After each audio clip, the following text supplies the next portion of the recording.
My interest is not just military history, it's social history. And in reflecting on Australia's fortunes over the last 120 plus years, I thought I'd try and draw some conclusions around where we've been and where we're going. So as you can see, the title of my talk today is The Misfortunes of War, Loss, Grief and Memorialisation, which is what Anzac Day is actually all about. Draw your attention to the image sitting behind that plaque.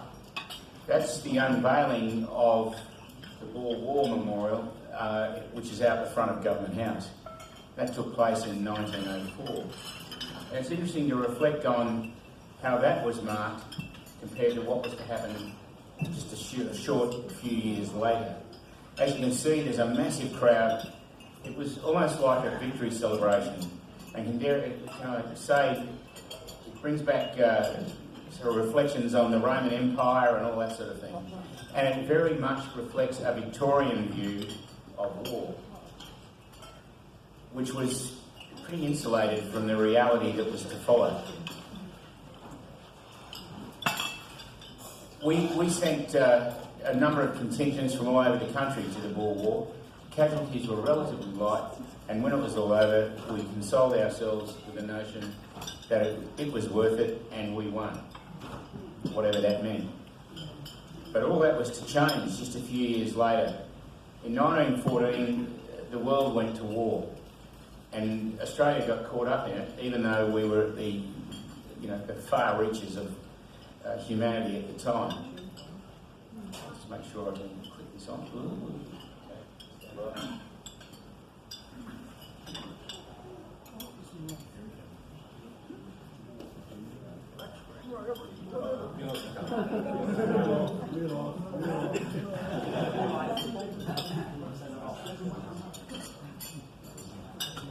I don't know what happened there, Melos, but it was bad.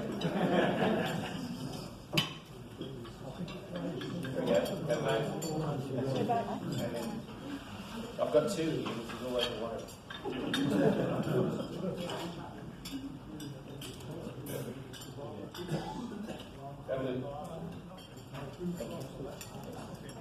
So Australia went to war in 1914, or 15, and it started in 1914 when the war broke out.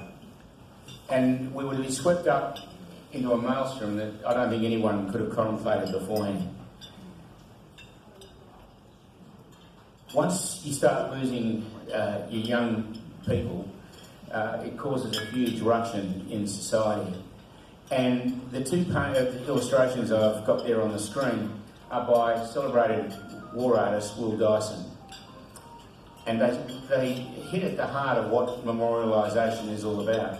These are the men who were right where it was happening, who contemplate their own mortality, and who want to give their comrades who they've seen fall around them some appropriate form of commemoration.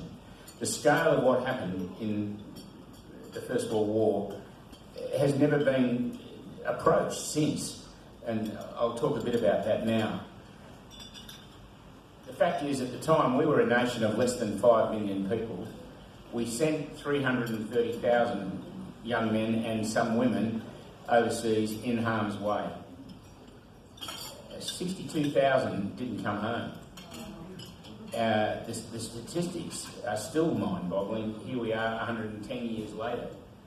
Of the people that did survive, 150,000 came home scarred, psychologically or physically. And this is the number that really resonates in my mind. 50% of them were dead within 20 years. So think about the consequences of that on a fledgling society, which we were. And if you think about it, Australia was only a nation in 1900, and it was pulled together by the notion that we need to collectivise our protection and defence. Yet we were engaged in wars on the other side of the globe. All that aside, the other remarkable thing about it is, of all the countries that took part in the First World War, we were the only one that was all volunteer from start to finish. Conscription was defeated twice, and largely by the soldiers in the field, who did not want the notion that they were somehow consigning their comrades back home to the environment that they found themselves in. All of which is pretty remarkable. So the notion that what they didn't want to occur was what they'd seen happen around them. When you see people you know that you grew up with, and it was a very geographically connected environment in the First World War, the battalions and the units that went away were local. They were geographically associated. Each of the states fielded battalions, and in many cases, the men were associated with one another, often since school. Yet when they start seeing their colleagues fall, you get the sense from their letters and everything else that they did not want that sacrifice to be forgotten. And so began the process of memorialisation. Northwest Europe is where I guess all this really came together. I've got photographs up there of two major cemeteries. The first, top left, is Tyne Cot. That's in Belgium, and so is the other. It's a place called Listenberg. But let me explain the difference between the two. Tyne Cot was assembled, if you like, after the end of the war by recovery of bodies all around the place. It was hideous work, but it had to be done. And the remains of soldiers found in the mud and misery of that part of Belgium were consolidated in these major concentration cemeteries. Tyne Cot has over 11,000 men buried in it, yet only 3,000 are identified. And that's a reflection of the environment that they were in. When soldiers were killed in the battlefield, they were buried where they fell. And often that ground was fought over numerous times, and so their graves were disrupted, lost, and so on. The record keeping is amazing. It really is. So it's not like there was a loss of dignity, as so often happens you don't look at what's happening contemporaneously. But the effort to try and track all that was exemplary. The other example is Listenberg, which is about 40 kilometres perhaps to the east of Tyne Cot, to the west of Tyne Cot. It was what they called a hospital cemetery. So the men interred there had died in the extraction chain from the battlefield. They'd been taken to facilities. They were all identified, bar 25. There's 11,000 men in that too. But at least we know who they were. Meanwhile, back in Australia, we're dealing with a different set of circumstances. So as the war began, and in Gallipoli in 1915, and details of losses started coming in, Adelaide was the first to create a memorial to the losses at Gallipoli. And that is in the Lundy Gardens, behind me, of South Terrace. But the memorial was relocated to a point on Kintore Avenue overlooking the parade ground precinct. It was consecrated in 1915, well before, the extent of what had happened was not even known. So there are no names on it. But it did mark the fact that the country knew something bad was happening. And to do that, they consecrated that memorial. It was relocated in 2018. Next time you go down Kintore Avenue, have a look at it. But what we really get to now is how did the country deal with the consequences of what happened? When the war ended, then people realised we've lost 60,000, 1 in 5 of the men that we sent overseas. It's actually heavier losses than, and I am not for a moment deprecating what has happened in Ukraine, but as a proportion of the population, it was monstrous. So how do you deal with that? And the worst thing about it was there was no tangible evidence of who those men were. No remains of Australian soldiers were ever repatriated from the battlefields of France, Belgium and the Middle East. So people were reliant on their own resources, and things like this memorial in Ballarat, which is a memorial of trees, and you have to say that is spectacular. But that was all they could do to commemorate the young men that they'd given away. And for what? It was on the other side of the planet. So there's some huge issues when you think, not very far into that, about what was that all about. I want to tell the story of a local memorial and perhaps invite you to go and have a look at it sometime. And the memorial is the Burnside Memorial to Fallen Soldiers. I mentioned the avenues of trees, and then people started building memorials. But here in Adelaide, we've got one of the most remarkable of all of them, because it's a fusion of both, and I just want to talk briefly about it. That is the Garfield Church on the corner of Prescott Terrace and Alexandra Avenue in Rose Park. It was built in 1914, and it became the focus of a unique precinct in Australia. Straight after the war, all sorts of material was brought back to some kind of commemoration of all of this stuff. And the numbers of enemy field guns that were brought into Australia would be enough to fight World War III out of, and a lot of them have gone, but they are still there, and it's actually worth, sometimes when you come across one, having a look and just contemplate what it was that led to the massive effort to bring all this stuff back. So this is on the corner of Prescott Terrace and Kensington Road, and it starts a unique precinct in Australia because it's both a memorial of trees and it's a conventional monument. But most importantly of all, it bears names.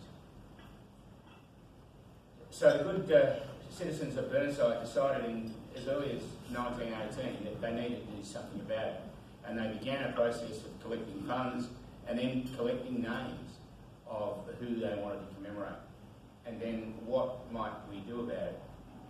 They became aware of the works of an artist, a sculptor, and one of Australia's official war artists, that man there, Charles Webb Gilbert. He started life as a pastry chef, but he was pretty handy at sculpting icing monuments, etc. By the early 20th century, he began to make a name for himself as a sculptor. And he was taken into the Australian Army, although he was quite old, shock horror, he was nearly 50. But he went off to the Western Front in the Middle East, and he started preparing works. And one of his most monumental ones, if you've been to the War Memorial, you would be familiar with the dioramas. And he, in fact, created the prototype for what was to follow. And that photograph behind me, or down that end, depending on which way you're looking, was one of them. Remarkable, just great depictions based on quite personal connections. Charles Webb Gilbert was Victorian-based. He had some great friends, the Roberts family in the Dandenong Ranges. And they had 3 sons involved in the war. One of them was killed at a place called Mont Saint-Quentin, near a town called Peronne, on the Somme in France. And Charles Webb Gilbert took it upon himself to create a scene depicting what had happened to those men. And that became the prototype of the dioramas that are now in the War Memorial. Don't ask me how, but the citizens of Burnside heard about him, and they commissioned him to do a statue for their memorial precinct. I might add, so did everybody else. He was absolutely overwhelmed with requests, orders, and so on. And I'll just skip through a few of those, but he took it all on, and it probably killed him, but he was determined to do it. So on the left you see the basis, that's the maquette, clay maquette of the Helping Hand statue that's at Burnside and also at Shepparton in Victoria. The one on the right is called the Bomber. The maquette exists in the War Memorial, but it's also the basis of about a 2.5 times statue in Broken Hill. Broken Hill is a remarkable place if you look at it from the perspective of 110 years ago. a huge number of men, miners and all the rest of it, and they were affiliated militarily with South Australia.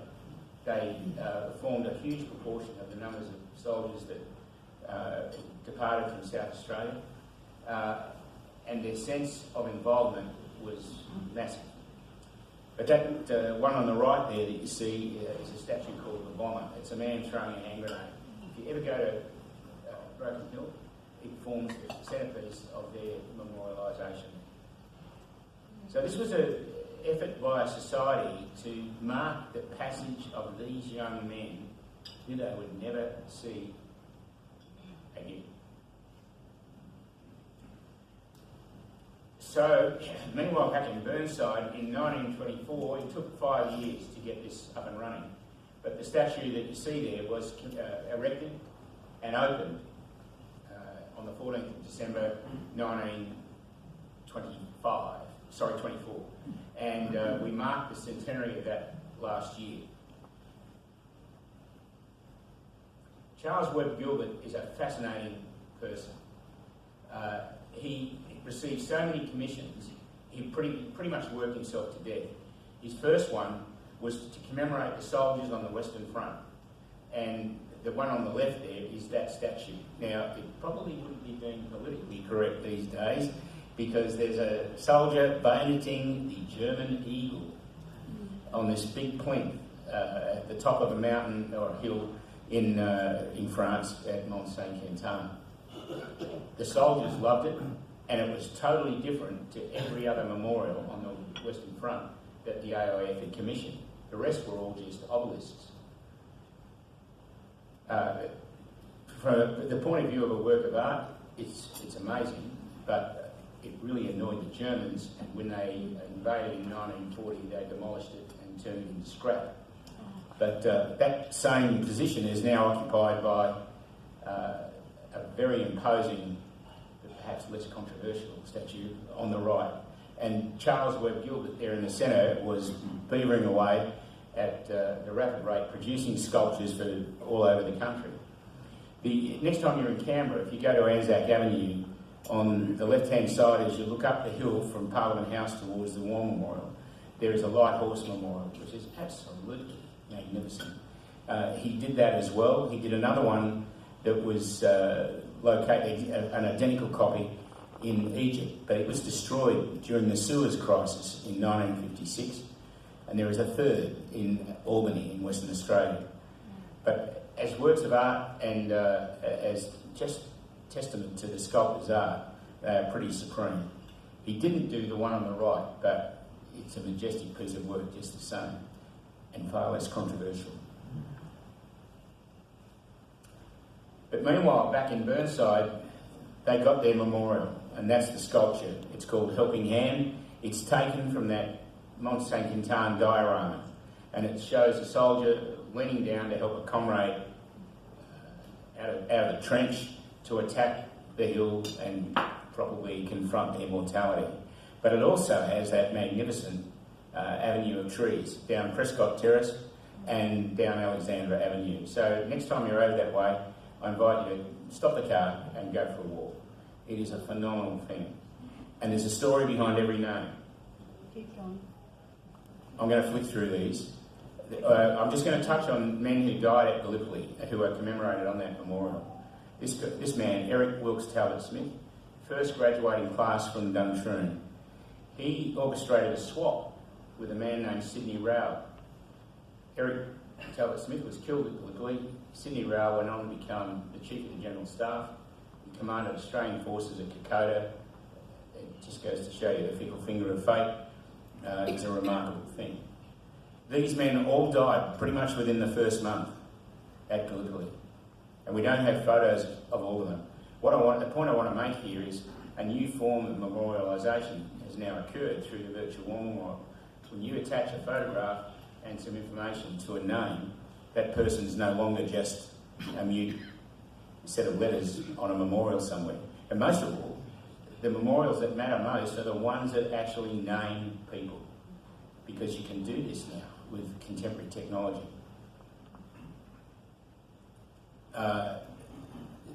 So much data is coming in. This Donovan Miller was a top footballer, and as you can see, he's identified in a team that he played. You just wonder at how Australia dealt with the consequences of all of this when, by 1919, they were all gone. The other interesting thing about the memorial at Burnside is the proportion of men of German descent, at least 10%.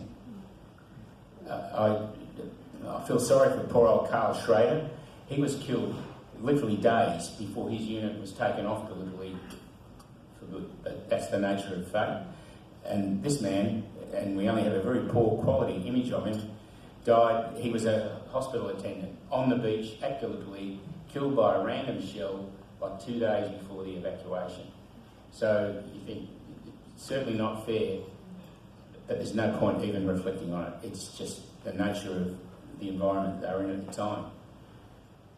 But the other thing is the toll taken of people after they came home.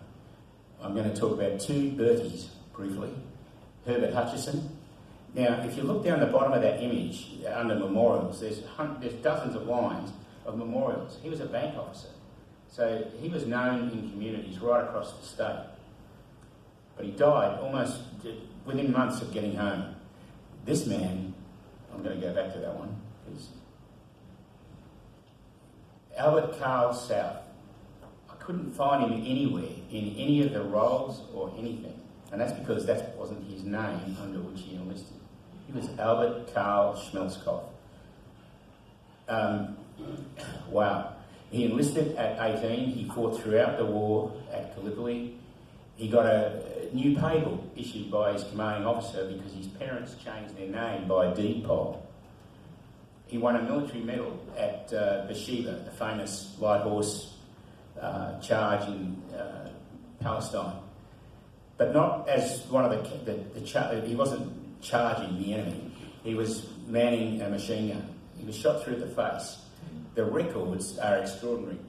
And that is a reflection on our society. At least we made the effort of trying to capture that sort of information. He survived that. No drugs or penicillin or anything like that. He had a really severe case of septicemia. But I'm sorry, I'm going to keep flicking back to this guy because he is such a remarkable example.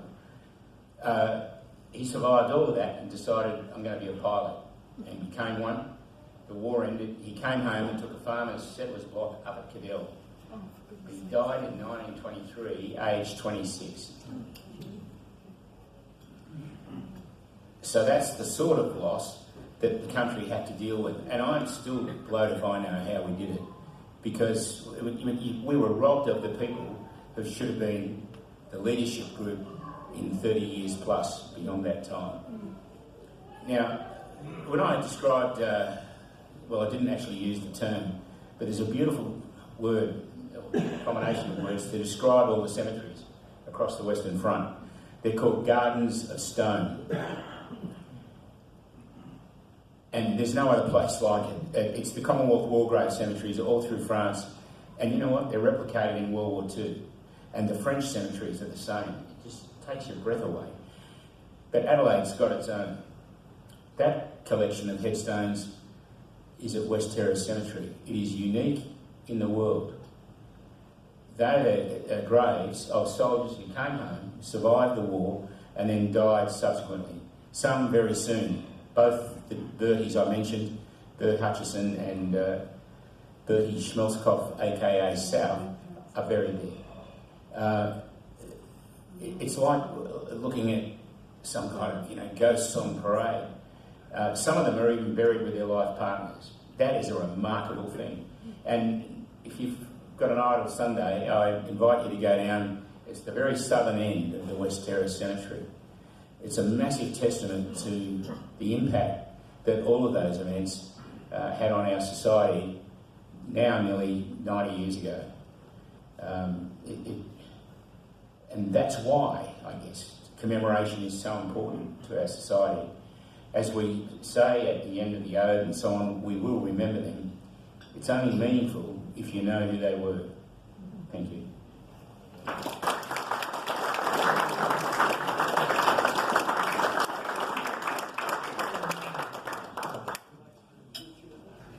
Members will take a couple of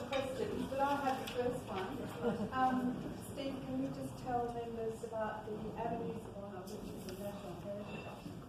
As a gardener, it's really important. Each tree is important in Burnside. Why? Okay, so as Di and I have collaborated in various elements of this for a number of years now. So we run a dawn service there on Anzac Day. There are 2 avenues at right angles of trees. Each one of them has the name of one of those soldiers, plus an additional 21, I think. The point is, we've been additional names added, but the names, the original 87, were those family members of people resident in the area at the time in 1919. Be that as it may, though, it is just a remarkable place. And if you've got an hour, one Sunday afternoon perhaps, just go for a walk. It's serene, and you think this is a very appropriate way to acknowledge the contribution of those men 110 years ago. And there's a little tablet at the base of it. Indeed. They've got a plaque, and they've just all been renewed. Yeah. And a lot of attention has been paid to making sure it's correct. Bob? Steve, who maintains these cemeteries all around the world? Because some years ago, my wife and I went to the bridge over the River Kwai. I can't remember what the area is called. Yes. And we went to the cemetery there because I wanted to find my mother's brother's grave. I knew he died at the bridge of the River Kwai. And we were wandering around this beautiful graveyard. It was not beautiful, I suppose, but it was so well maintained. Yes. And I had my 2 children at that stage of me going up and down the lines to try and find this uncle of mine. And all of a sudden a guy came out and said, "Who are you looking for?" And we said, "Well, I'm looking for this bloke called Ken Jenkins. I don't no idea what brigade he was in or whatever he was in, but I know he's buried, I think he's buried here. Just a minute. Row Q5A. So we went down there and there was Ken Jenkins' grave, just with his name on it, nothing much else. But I took a photograph of it and I brought it home and I showed my mother. She'd never seen his grave. And I just wonder who maintains these and who sort of catalogues all this sort of stuff. Well, originally, you can go to, this is the Commonwealth War Graves Commission, and it's global. It's just amazing. So every one of those cemeteries has a register. You can go there and interrogate it and work out who's in there. Or you can get out your mobile phone and go on the virtual warming wall and you can find it's the same thing. Julie, last question.